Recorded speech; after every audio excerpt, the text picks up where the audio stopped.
اب میں حافظ اسحاق صاحب کو دعوت دوں گا کہ وہ اسٹیج پر تشریف لائیں، اور ان کا موضوع ہے جیسا کہ آپ لوگوں کو بتایا تھا، حقوق الزوجین۔ ومن يضلل فلا هادي له وأشهد أن لا إله إلا الله وحده لا شريك له وأشهد أن محمدًا عبده ورسوله اللهم صل على محمد وعلى آل محمد كما صليت على إبراهيم وعلى آل إبراهيم إنك حميد مجيد اللهم بارك على محمد وعلى آل محمد كما باركت على إبراهيم وعلى آل إبراهيم إنك حميد مجيد أما بعد فإن خير الحديث كتاب الله وخير الهدي هدي محمد صلى الله عليه وسلم وشر الأمور محدثاتها وكل محدثة بدعة وكل بدعة ضلالة وكل ضلالة في النار۔ قابل صد احترام بھائیوں اور دوستوں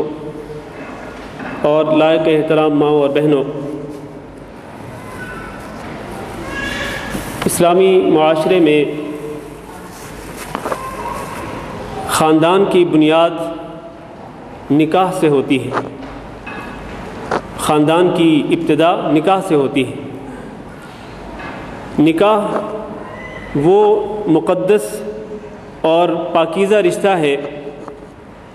کہ جس میں ایک مرد اور ایک عورت اس رشتے میں جب منسلک ہوتے ہیں، جب ان دونوں کا اس رشتے میں اجتماع ہوتا ہے تو وہ نہایت ہی پاکیزہ اور خوشگوار انداز سے اور بہت اچھے انداز سے اپنی زندگی بسر کرتے ہیں۔ نکاح وہ رشتہ ہے کہ جس کا اللہ رب العزت نے قرآن مجید میں حکم دیا ہے، فَانْكِحُوا مَا طَابَ لَكُم مِّنَ النِّسَاءِ مَثْنَىٰ وَثُلَاثَ وَرُبَاعَ، اور اللہ رب العزت نے غیر شادی شدہ مردوں اور غیر شادی شدہ عورتوں کے سرپرستوں کو حکم دیا ہے کہ أَنْكِحُوا الْأَيَامَ مِنْكُمْ وَالصَّالِحِينَ مِنْ عِبَادِكُمْ وَإِمَائِكُمْ إِنْ يَكُونُوا فُقَرَاءَ يُغْنِهِمُ اللَّهُ مِنْ فَضْلِهِ کہ اے ذمہ داروں اور سرپرستوں، یہ جو غیر شادی شدہ مرد ہوں یا عورتیں ہوں، ان کی شادی آپ کریں، ان کا نکاح آپ کر دیں۔ ان یکونوا فقراء، اگر یہ فقراء ہوں گے، شادی اور نکاح کے وقت اگر یہ فقراء ہوں گے تو یغنیہم اللہ من فضلہ، اللہ رب العزت اپنے فضل و کرم سے ان کو غنی بنا دے گا۔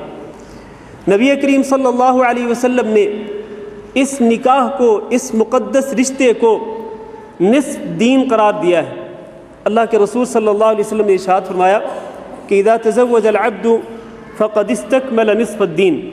جب ایک بندہ شادی کر لیتا ہے تو وہ آدھا دین مکمل کر لیتا ہے۔ فلیتق اللہ فی النصف الثانی، لہذا اس کو باقی نصف جو ہے دین کا، اس کے بارے میں اللہ رب العزت سے ڈرنا چاہیے۔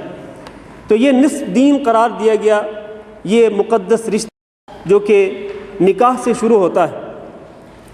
اور نبی کریم صلی اللہ علیہ وسلم نے غیر شادی شدہ نوجوانوں کو حکم دیا کہ یا معشر الشباب من استطاع منکم الباءۃ فلیتزوج، اے نوجوانوں کی جماعت، تم میں سے جو شخص نکاح کی طاقت رکھتا ہو فلیتزوج، تو وہ شادی کرے، وہ نکاح کر لے۔ فإنہ اغض للبصر، نکاح کرنے سے اس کی نظر جھک جائے گی، یعنی اس کی نظر حرام کی طرف نہیں جائے گی، اس کی نظر میں وقار آئے گا، اس کی آنکھوں میں وقار پیدا ہوگا، اس کی نظر جھک جائے گی۔ وأحسن الفرج، اور نکاح کرنے سے وہ پاک دامن ہو جائے گا۔ اور اس کے بعد فرمایا کہ جو شخص نکاح کی طاقت نہ رکھتا ہو تو اس کو کثرت کے ساتھ روزے رکھنے چاہیے، کیونکہ روزہ اس کے لیے ڈھال ہوگا۔ تو یہ حدیث اور اس کے علاوہ بہت ساری احادیث جن میں نبی کریم صلی اللہ علیہ وسلم نے غیر شادی شدہ عورتوں کو، غیر شادی شدہ مردوں کو نکاح کرنے کا حکم دیا ہے۔ لہذا اس طرح انسان اپنا نصف دین مکمل کر سکتا ہے۔ اس مقدس رشتے میں جڑنے کے بعد اور اس میں منسلک ہونے کے بعد انسان اپنا نصف دین مکمل کر سکتا ہے۔ اور رسول اکرم صلی اللہ علیہ وسلم نے ایک صالح بیوی کو بہترین خزانہ قرار دیا ہے۔ آپ صلی اللہ علیہ وسلم نے ارشاد فرمایا الا اخبرکم بخیر ما یکنز، کیا تمہیں اس چیز کے بارے میں نہ بتلاؤں کہ جو سب سے بہتر خزانہ ہے، سب سے بہتر جس چیز کو سنبھال کے رکھا جا سکتا ہے، جس کو ذخیرہ کیا جا سکتا ہے، جس کو بہت ہی اچھا خزانے کے طور پر رکھا جا سکتا ہے، وہ کیا چیز ہے؟ رسول اکرم صلی اللہ علیہ وسلم نے فرمایا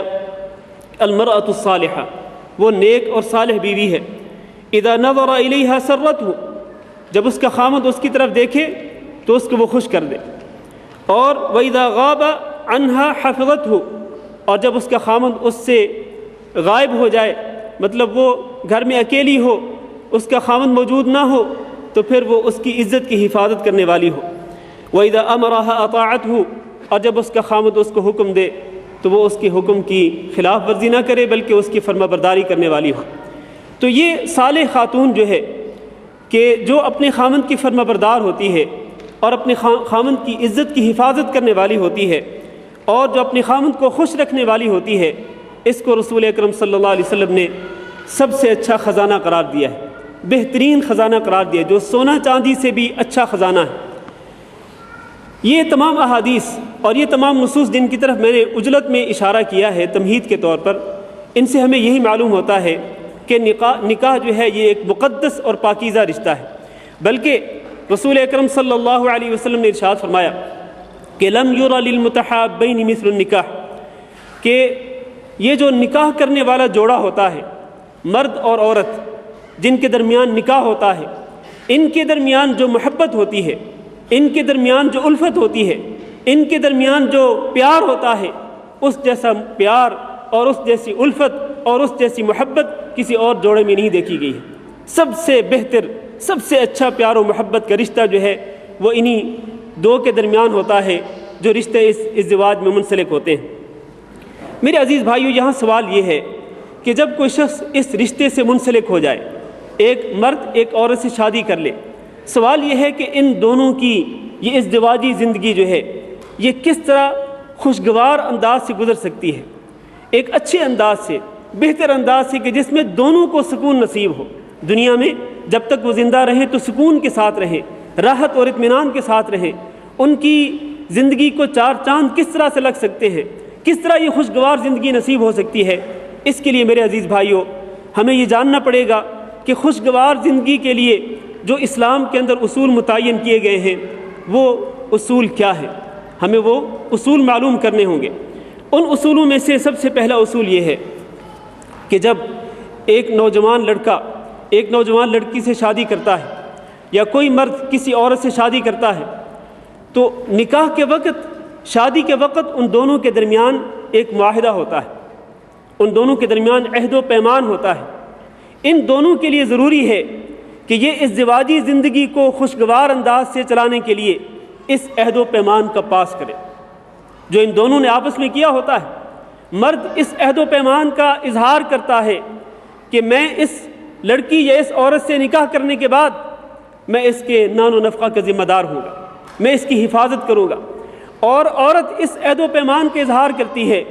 کہ میں اس مرد کے نکاح میں، عقد نکاح میں جانے کے بعد